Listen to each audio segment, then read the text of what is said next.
Hi everyone, welcome back to my channel Tea&Art. I hope you all are well. So let's start today's video. So yesterday I posted my video where I shared the Petri art effect and I was saying that I will do something different with that. So today is the day because I got really excited and I wanted to see.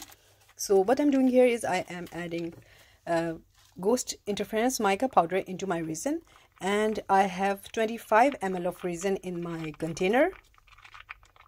So today I will be mixing all the colors in front of you. And I have taken Ultra Cast by Alicam.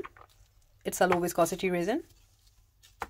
And into the second cup, here I have 35 ml of resin, and to this I will be adding my casting craft.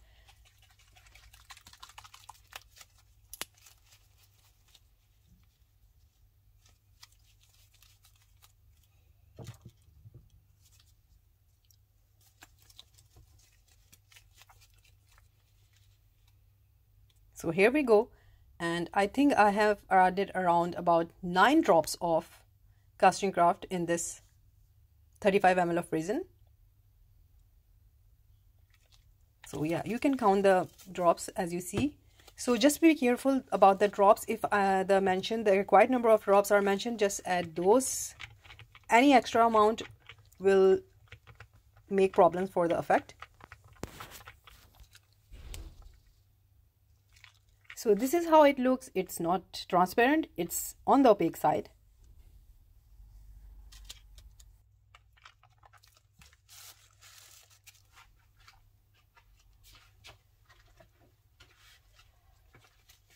And now this is my mold here, and I need to say this many times that you need a deep mold. Please don't try this technique in a ordinary mold. The thinner ones, you will not get the effect. You need a deep mold for this.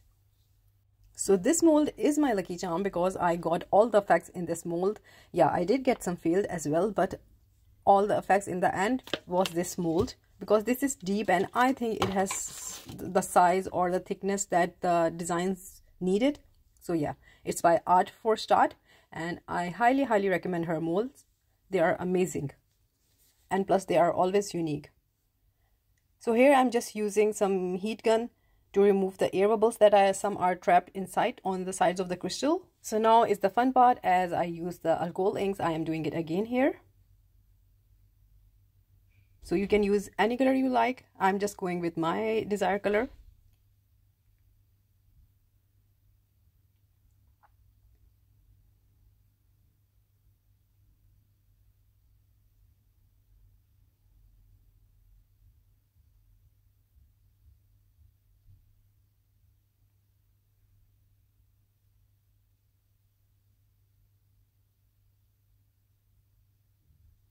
Adding alcohol inks are always my favorite part because I just love to see how the color play by themselves and add dimensions.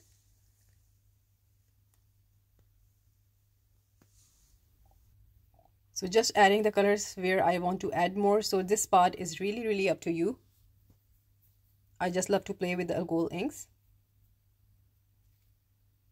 And by the way, these are normal alcohol inks that you get in the market easily. So yeah, I'm trying different one. This is by Marabou. I'm using Pinata as well and Rangers. So yeah, it's mix of colors. And I will be adding some gold as well. Although I was a bit afraid here because this is a low viscosity resin and I thought I will get some droppings, but I did it anyway. And now is the fun part where I add the colors in a swirl, squiggly, any color, anytime, any design you like. So as I was pouring, you can see that I'm getting some swiggly pattern here. So I was thinking I might get any effect, and then I got generous with the color.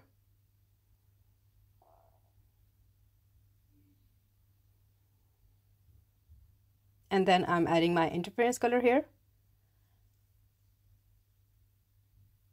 So decided to use all the white, although I was afraid that I'm using so much white I might get a muddy effect, but decided to do so anyway. And here I'm adding this interference color.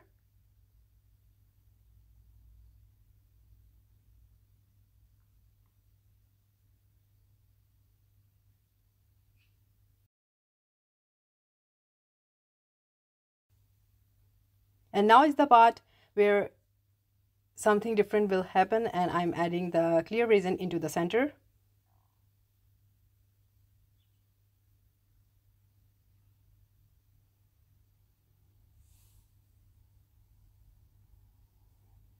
And now fingers crossed, and let's see what design I will get, or I will get any design or not.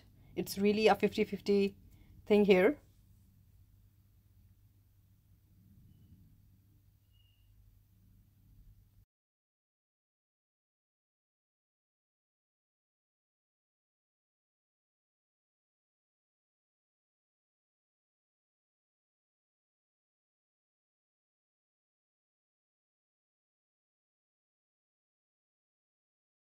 So now I'm adding some gold flakes into the center, but already I'm loving the colors that I have used here. This is actually my really favorite color combination. And after adding the gold foil, I will leave it to cure and see you next day with fingers crossed.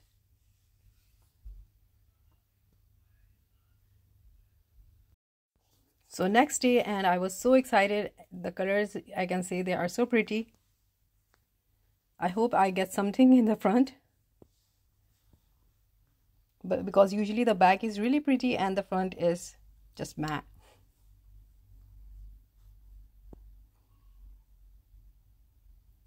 So here is the design, and so actually I'm loving it because it's an abstract flower form that I can see, and I am getting some petals here. It's really a beautiful flower shape here. And I think this technique did work, and I think it needs some shaping up, but still I love it. And the colors, they are so soft and pastel like. So this is outside in the sun, and that interference mica color did its magic here as well. So it's a layering of the petals, you can see.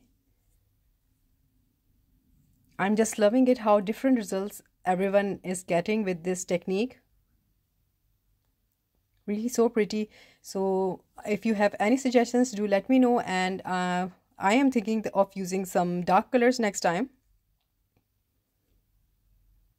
and I might use colored resin next time as well. But all in all, this is really a pretty flower, and I love the edges. I didn't color it with this mold. I am just loving the raw edges, so I didn't add any color to them. So this was a quick tutorial on the follow-up for the yesterday technique, and I hope you like it. And if you did, please do let me know in comments, and also please like, subscribe and share. Thumbs up if you like the video, and if you haven't subscribed, please consider do so.